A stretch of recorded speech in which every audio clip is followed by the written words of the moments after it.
Hai, Assalamualaikum, selamat sejahtera. Bertemu lagi kita dalam TOC Foundation Program. Saya Harun bin Zainal.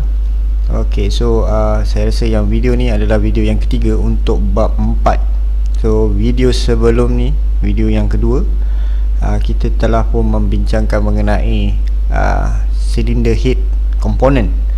So untuk video kali ni kita akan bincang pula untuk cylinder block component. So basically yang ini adalah untuk engine mechanical, parts yang mechanical yang bergerak lah.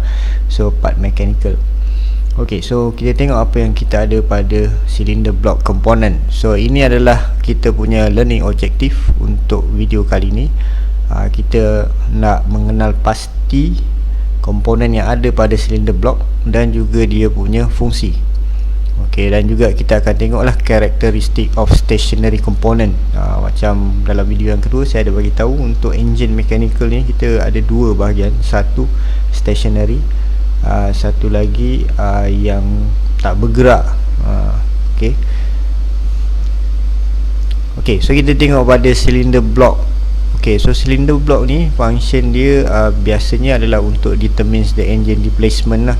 Engine displacement ni maksudnya yang kita cakap dia punya CC lah, CC engine tu berapa cubic centimeter yang dia ada. CC tu datang daripada cubic centimeter lah. So kita pun tahu ada 1.0 CC, 1.3, 1.6, 1.8, 2.0, 3.0. Ini semua adalah dia punya engine displacement. Ini adalah berdasarkan daripada dia punya bore, size bore. Size bore maksudnya dia punya size silinder dia lah. Berapa dia punya diameter besar dia untuk piston tu masuk. Okey, dia juga adalah untuk tempat ataupun rumah untuk crankshaft dan juga piston assembly. Crankshaft, piston assembly. Kenapa kita cakap assembly? Sebab piston bukan piston saja, dia ada komponen-komponen lain yang bercantum dengan piston tu. Crankshaft pun sama juga.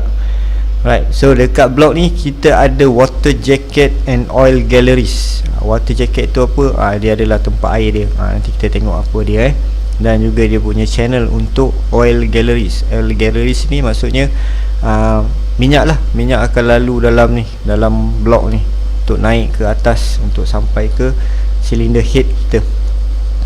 Okay, kebiasaannya kita ada water core plug. Water core plug found around the block. So core plug ni pun dia ada sebenarnya fungsi. Nanti saya akan bagi tahu juga apa fungsi dia. Dan biasanya dia akan dilekatkan pada engine block lah. Okay, and then kita adalah mounting pieces for external component. So mounting pieces ni macam kita punya tempat lah. Kita punya start bowl untuk kita pasang, contoh untuk aircon, compressor, untuk kita punya mounting engine. Okay, so ini adalah dia punya external component yang dia akan dipasang dekat kita punya cylinder block.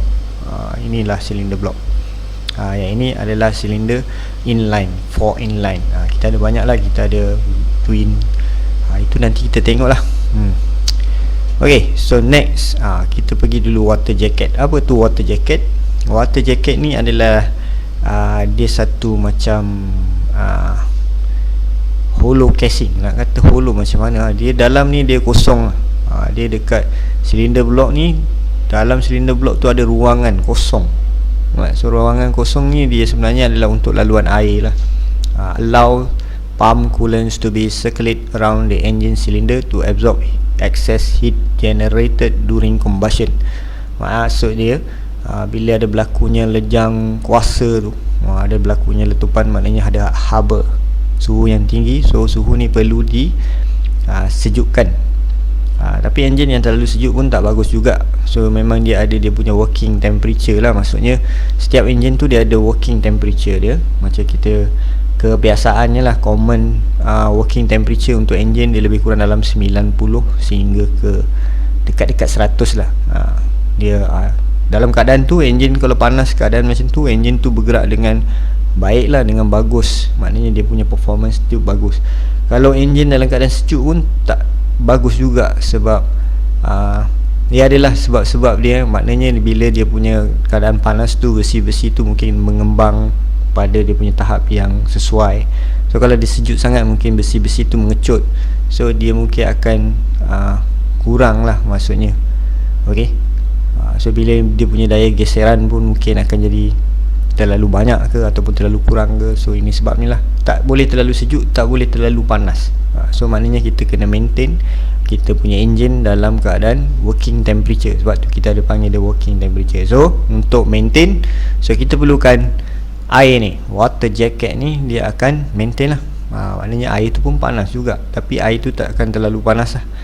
So dia akan sejukkan kita punya cylinder block. Ini kita punya water jacket.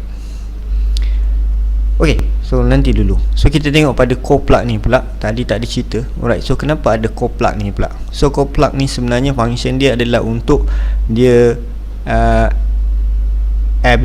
bukan absorb lah. So bila biasanya besi dia akan panas, dia akan mengembang. So dia perlukan satu ruang yang boleh dia capai lah untuk proses pengembangan tu.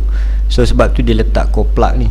So ini function core plug ni adalah untuk kita cakap dia bukan beri ruang, tapi dia akan compensate kan. Macam mana nak cakap, dia akan selaraskan pengembangan tu. Kalau dia tak ada core plug ni, blok ni boleh pecah sebab dia dah mengembang sangat. So ini function core plug ni sebenarnya. So ada setengah tempat kita kalau buat overhauling kat workshop, kita akan tukar juga core plug ni. Sebab bahagian core plug ni dia biasanya macam besi biasa, dia boleh karat dan dia boleh bocor juga kat situ. Perlu ditukar lah, dinasihatkan untuk tukar kalau buat overhauling. Ok, next kita ada oil gallery. So apa oil galleries ni? Oil galleries ni adalah sebenarnya adalah laluan minyak enjin dalam silinder block kita. So kalau kita tengok dalam gambar ni, so kita tengok inilah laluan-laluan dia. So daripada kita punya pump, ok, so kita ada kita punya pump, lalu pada kita punya oil filter. Maksudnya daripada oil pump dia akan sedut daripada kita punya pickup screen ni, di bawah oil pan ataupun oil sump, minyak akan masuk dalam oil filter dulu. Ok, oil filter akan tapis, kemudian oil filter ni akan distribute lah, dia akan alihkan minyak enjin ni ke bahagian-bahagian enjin yang memerlukan pelinciran. Contohnya macam kita punya crankshaft, ok, kita punya connecting rod, kemudian kita punya cylinder head lah, bahagian cylinder head, kita punya drivetrain assembly ataupun komponen drivetrain kita. Sorry, bukan drivetrain, maksudnya kita punya cam lah, kita punya camshaft, kita punya valve train, itu valve train. Ok, dia punya purpose adalah untuk lubricate, so memberi pelinceran, ok, untuk mengurangkan geseran yang terlampau. Biasanya ada geseran, tapi kita tak nak geseran yang terlampau sangat. So dia akan buatkan besi tu terhakis dengan cepat lah.